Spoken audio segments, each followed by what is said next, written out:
बिस्मिल्लाहिर्रहमानिर्रहीम। अस्सलाम वालेकुम। लीगल ग्लोब अल शरीफ लॉ चैम्बर के साथ मैं हूं मोहम्मद उमर इशफाक। हमने लॉ के डिफरेंट टॉपिक स्टार्ट किए हैं, डिफरेंट टॉपिक्स को हम कवर कर रहे हैं। आज हम एक डिफरेंट सब्जेक्ट के साथ, एक न्यू सब्जेक्ट के साथ हाजिर हुए हैं और वो है लॉ ऑफ टोर्ट। एलएलबी के जितने भी स्टूडेंट हैं उनको लॉ ऑफ टोर्ट के बारे में पता होना चाहिए कि लॉ ऑफ टोर्ट है क्या, यानी कि टोर्ट का कानून क्या है। और देन जो एलएलबी पार्ट 3 के स्टूडेंट्स हैं उनके लिए ये बहुत ही ज्यादा इंपॉर्टेंट है, बिकॉज ये उनके सिलेबस में शामिल है और पेपर में as a question, as a subject ये शामिल है, इंक्लूड है। आज का जो हमारा मकसद है वो ये है कि what is tort and what are essentials of tort. आज हमने इस बात को तय करना है कि हम टोर्ट को किस तरह डिफाइन कर सकते हैं और एक टोर्ट के अंदर कौन कौन से एसेंशियल्स होते हैं। Let's start our topic. LLB part 3 के लिए ये टॉपिक बहुत ज्यादा इंपॉर्टेंट है और एलएलबी पार्ट 3 के तमाम स्टूडेंट्स इस टॉपिक को करेंगे। Let's start our topic in a proper way. सबसे पहले हम ये जानेंगे कि जो टोर्ट का वर्ड है ये किन लफ्जों से निकला है। हम इसको दो लैंग्वेजेस के तनाजुर में देखेंगे। सबसे पहले जो फ्रेंच है उसमें जो टोर्ट का वर्ड है उससे मुराद है रोंग, यानी कि फ्रेंच में कोई भी ऐसा एक्ट जो कि गलत हो, कोई भी ऐसी चीज जो कि गलत हो, उसे हम टोर्ट कहते हैं। तो आपने अपने जहन में रखना है कि फ्रेंच जुबान से निकला है टोर्ट, जिसका मतलब है रोंग यानी कि गलत काम। देन यह लैटिन लैंग्वेज से निकला है। लैटिन लैंग्वेज में दो वर्डों से निकला है। One word is total and second word is totus, यानी कि लतीनी जुबान में ये दो लफ्जों से निकला है। एक है हमारे पास टोटल और एक है टोटस, जिसका मतलब है ट्विस्टेड। ट्विस्टेड से मतलब है कि ऐसी चीज जो राह रास्त पर ना हो, यानी कि ऐसी चीज जो गलती पर हो। मीनिंग इसका फिर उसी फ्रेंच लैंग्वेज की तरफ ही जा रहा है जो मीनिंग हमने वहां पे किया है, बस यहाँ पे एक वर्ड न्यू आ गया है जिसका मतलब है ऐसी चीज जो सिराते मुस्तकीम पे ना जा रही हो, जो सीधे रास्ते पे ना जा रही हो, या ऐसा एक्ट जो कि ट्विस्टेड एक्ट हो, उसे हम टोर्ट कहेंगे। जब भी आपको टोर्ट का टॉपिक आए सबसे पहले आपने बता देना है कि ये दो लैंग्वेजेस हैं उनसे ये निकला है, और देन आपने उसके जो वर्ड से निकला है उसके मीनिंग भी बता देने हैं। देन हम इसकी डेफिनेशन की तरफ आते हैं। डेफिनेशन आपने समझनी भी है और हूबहू इस तरह याद भी कर लेनी है, बिकॉज डिफरेंट टॉपिक्स टोर्ट के चलते रहेंगे आगे और डेफिनेशन हर जगह काम आएगी और आपने इसको समझना भी है और हूबहू इस तरह ही याद कर लेना है डेफिनेशन को, ताकि इसमें किसी किस्म की गलती और कोताही बाकी ना रहे। आइए डेफिनेशन को देखते हैं और उसको समझने की कोशिश करते हैं। डेफिनेशन है total liability arises from the breach of legal duty fixed by the law, यानी कि टोटल लायबिलिटी कब अराइज होगी, यानी कि जो टोर्ट की लायबिलिटी कब देनी पड़ेगी, यानी कि ट्विस्टेड एक्ट किया है उसकी अब लायबिलिटी देनी है, वो कब अराइज होगी, वो होगी from the breach of legal duty, यानी कि ऐसी ड्यूटी जो लॉ आप पे फिक्स कर रहा है। यहां पे ही मैंने इसको लिख दिया लीगल ड्यूटी। आगे मैंने इसको मजीद इस लीगल पर जोर देने के लिए लगा दिया है फिक्स्ड बाय लॉ, ऐसी लीगल ड्यूटी जो कि लॉ फिक्स कर रहा है। वैसे तो लीगल ड्यूटी का मतलब ही ये है कि जो लॉ फिक्स कर रहा है, लेकिन मैंने इस चीज को और प्रोमिनेंट करने के लिए वर्ड ऐड कर दिया है फिक्स्ड बाय लॉ। और वो ड्यूटी किसकी तरफ है, वो ड्यूटी किसकी है, this duty is towards the person generally, ये एक पर्सन की तरफ जनरली तौर पर ड्यूटी है। And its breach is redressed by the action of unliquidated damages, यानी कि अगर कोई बंदा उस ड्यूटी को परफॉर्म नहीं करता, उसके ब्रीच करता है, तो उसको उसके अनलिक्विडेटेड डैमेजेस देने पड़ेंगे। अनलिक्विडेटेड डैमेजेस यानी कि ऐसे डैमेजेस जो कि जिनका तयन अभी ना किया गया हो, वाकये के बुनियाद पर यहाँ के जितना नुकसान हुआ है उसकी बुनियाद पर उनका तयन किया जाएगा। उनको हम कहते हैं अनलिक्विडेटेड, यानी कि फिक्स्ड, यानी कि जो है डैमेजेस नहीं देने पड़ेंगे, उसके मुताबिक देने पड़ेंगे जितना अगले का नुकसान किया गया है। आई थिंक तो चीजें एक दफा आपकी मिक्स हो गई होंगी। मैं आपको अब जरा इनको एक्सप्लेन करके समझाता हूं, जरा इनको खोल के समझाता हूं।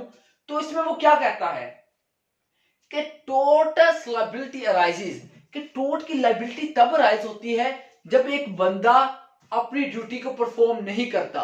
कौन सी ड्यूटी को परफॉर्म नहीं करता, जो उसकी लीगल ड्यूटी हो, जो कि लॉ ने फिक्स की हो और जनरली तौर पर उस बंदे की वो ड्यूटी हो कि वो उसको अदा करे। अगर वो उसकी ब्रीच कर देता है तो उसको क्या करना पड़ेगा, उसको उसकी कंपनसेशन देनी पड़ेगी।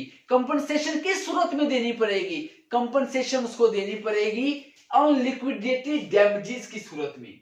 आई थिंक सो कि आपको ये डेफिनेशन क्लियर होगी। आगे ये मैक्सिम बहुत ही ज्यादा इंपॉर्टेंट है। हमारा जो टोर्ट का कानून है उसकी बुनियाद तकरीबन इसी मैगजीन पर है।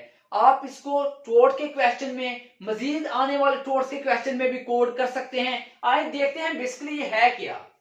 यूबी जुस इबी रेंडियम, यानी कि where there is breach of legal duty there is a remedy. जहां पे इंसान अपनी लीगल ड्यूटी परफॉर्म नहीं करेगा, उसकी ब्रीच करेगा, वहां पे उसको रेमेडी देनी पड़ेगी, उसका अजाला देना पड़ेगा, उसकी कंपनसेशन देनी पड़ेगी।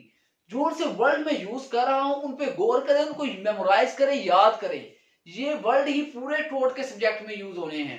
जिस तरह हमने डिफरेंट वर्ड यूज किए, breach of legal duty use किया, कंपनसेशन का वर्ड मैंने बोला, डैमेजेस का वर्ड मैंने बोला, रेमेडी का वर्ड मैंने बोला। बेसिकली जो लॉ ऑफ टोर्ट है इसके अंदर टर्म्स बहुत ज्यादा इंपॉर्टेंट है, आपको ये टर्म्स नहीं भूलनी चाहिए। और इस मैगजीन का क्या मकसद है, इस मैगजीन का मकसद ये है कि इस सारी डेफिनेशन को एक जगह पर बंद कर देना। एक बड़ी सारी जो मैंने डेफिनेशन लिखी है उसको अगर 2 लाइनों में लिखना पड़े या 1 लाइन में लिखना पड़े तो वो ये मैगजीन है यूबीआई जस्ट आईबीआई रेंडियम। यानी कि where there is breach of legal duty there is a remedy. यानी कि इंसान जब अपनी ड्यूटी को परफॉर्म नहीं करेगा उसको उसकी रेमेडी देना पड़ेगी। मेरी पूरी कोशिश रही है कि मैं आपको डेफिनेशन समझा सकूं, मैं आपको यह समझा सकूं कि टोर्ट का वर्ड निकला कहां से है। देन मैंने आपको एक बहुत इंपॉर्टेंट मैगजीन भी करवा दी है ताकि ये मैगजीन जो है आप इसके बारे में कोट कर सकें। अब इसके एसेंशियल्स के बारे में पढ़ेंगे। जो हमने इसके डेफिनेशन की है उसके अंदर ही इसके तकरीबन एसेंशियल्स मौजूद हैं। जो हमने मैगजीन पढ़ा है उसके अंदर ही तकरीबन इसके एसेंशियल्स मौजूद हैं। लेकिन ये एज अ क्वेश्चन पूछ लिया जाता है what are the essentials of tort, तो हमें उसकी हेडिंग्स याद होनी चाहिए और उसके अंदर पता होना चाहिए कि हमें उसे एक्सप्लेन कैसे करना है। पहला जो इसका एसेंशियल है वो है रॉन्गफुल एक्ट, यानी कि कोई ना कोई रॉन्गफुल एक्ट परफॉर्म होगा। यानी कि टोर्ट के अंदर क्या होगा, सबसे पहले क्या है कि वो रॉन्गफुल एक्ट होगा, यानी कि कोई ट्विस्टेड एक्ट परफॉर्म होगा, कोई ना कोई टोटम कमिट होगा, कोई ना कोई टोटस कमिट होगा। यानी कि रॉन्गफुल एक्ट कमिट होगा और वो रॉन्गफुल एक्ट किस चीज के खिलाफ होगा, ऐसी चीज के खिलाफ होगा जिसकी ड्यूटी इंपोज की है। किसने की है, लॉ ने इंपोज की है। यानी कि wrongful act against the legal duty होगा, यानी कि कोई बंदा अपनी लीगल ड्यूटी परफॉर्म नहीं कर रहा होगा। और देन इसके बदले में जब एक रॉन्गफुल एक्ट हो गया, एक बंदे ने गलत काम कर दिया, ऐसा गलत काम किया जो कि लॉ ने इंपोज किया था उसकी ड्यूटी में कि तुमने ये काम नहीं करना, लेकिन फिर भी उसने ये काम किया, या लॉ ने कहा था कि तुमने ये काम करना है और उसने वो काम परफॉर्म ना किया, तो दोनों में क्या हुआ, रॉन्गफुल एक्ट कमिट हो गया। और उसके बदले में इन दोनों चीजों के नतीजे में आपको क्या हुआ, एक लीगल डैमेज हुआ, यानी कि आपको नुकसान हुआ। और जो नुकसान हुआ उसके बदले में, जो नुकसान हुआ उसी मैगजीन की तरफ आ जा रही है, जो नुकसान हुआ उसके बदले में अब आपको लीगल रेमेडी भी मिलेगी। यानी कि टोर्ट के अंदर ये 4 एसेंशियल्स होंगे कि रॉन्गफुल एक्ट कमिट होगा, ड्यूटी इंपोज्ड बाय लॉ होगी, एंड देन उस जो रॉन्गफुल एक्ट हुआ है उसके बदले में आपको कोई डैमेज भी हुआ है। ऐसा नहीं कि जो रॉन्गफुल एक्ट हुआ उसके बदले में आपको लीगल डैमेज ही नहीं हुआ और आपके ये टोर्ट हो गया है, नहीं, ऐसा नहीं। यहाँ पे लीगल डैमेज भी होगा और जो लीगल डैमेज होगा उसकी कंपनसेशन के लिए, उसके अजाले के लिए लीगल रेमेडी भी मौजूद होगी। ये 4 एसेंशियल ऑफ टोर्ट हैं और ये एज अ क्वेश्चन पूछ लिया जाता है।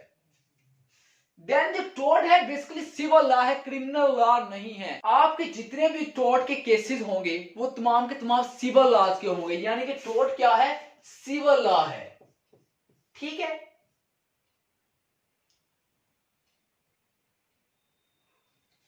आपके तमाम जो टोर्ट के केसेस होंगे वो सिविल लॉज होंगे।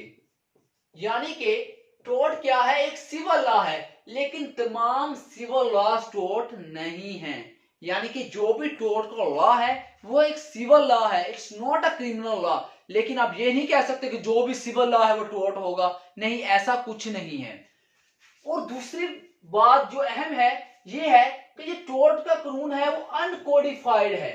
यानी कि ये कहीं पे लिखा नहीं हुआ, ये कहीं पे सेक्शन वाइज लिखा नहीं हुआ। जैसा कॉन्ट्रैक्ट एक्ट है वो एक एक्ट की सूरत में मौजूद है, वो कहीं लिखा हुआ है, लेकिन जो टोर्ट का कानून है वो कहीं लिखा हुआ नहीं है, ये अनकोडिफाइड है। देन जो बंदा टोर्ट कमिट करता है उसे हम कहते हैं टोर्ट फीजर। ऐसा बंदा जो टोर्ट को कर देता है, जो टोर्ट परफॉर्म कर देता है, वो टोर्ट फीजर। यानी कि अगर मैं कोई लीगल ड्यूटी की ब्रीच करूं जो लॉ ने मुझ पे इंपोज की थी, और देन उसके जरिए किसी को लीगल डैमेज भी हो जाए, और देन उसके जरिए मुझे कोई ना कोई कंपनसेशन भी अदा करनी पड़े, मुझे कोई ना कोई रेमेडी भी देनी पड़े उसके जाले के लिए, तो यहां पे मैं क्या हूंगा, मैं टोर्ट फीजर हूंगा। तो मैंने बड़े आसान अंदाज से, बड़े आसान अल्फाज से आज के दिन कोशिश की है कि मैं आपको टोर्ट का बेसिक कॉन्सेप्ट दे सकूं।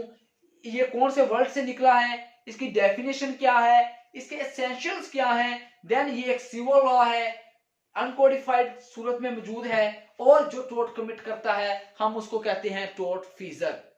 आज के दिन में आई थिंक सो एक इंट्रोडक्शनरी लेक्चर की सूरत में ये इट्स इनफ कि आपको इन चीजों के बारे में पता हो।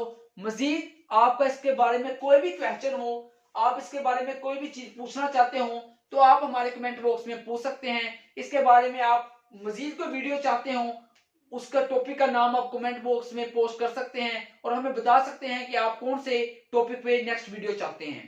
देन हमारे जो चैनल है उसको सब्सक्राइब लाजमी कीजिए और बेल आइकन पर क्लिक लाजमी कीजिए, ताकि जो भी हमारी न्यू वीडियोस आए उसकी नोटिफिकेशन आपको बर वक्त मिले। और कमेंट बॉक्स में बताइएगा कि आपको हमारे पढ़ाने का तरीका कैसा लगा। अल्लाह ताला आप सबको कामयाब करे। अल्लाह हाफिज।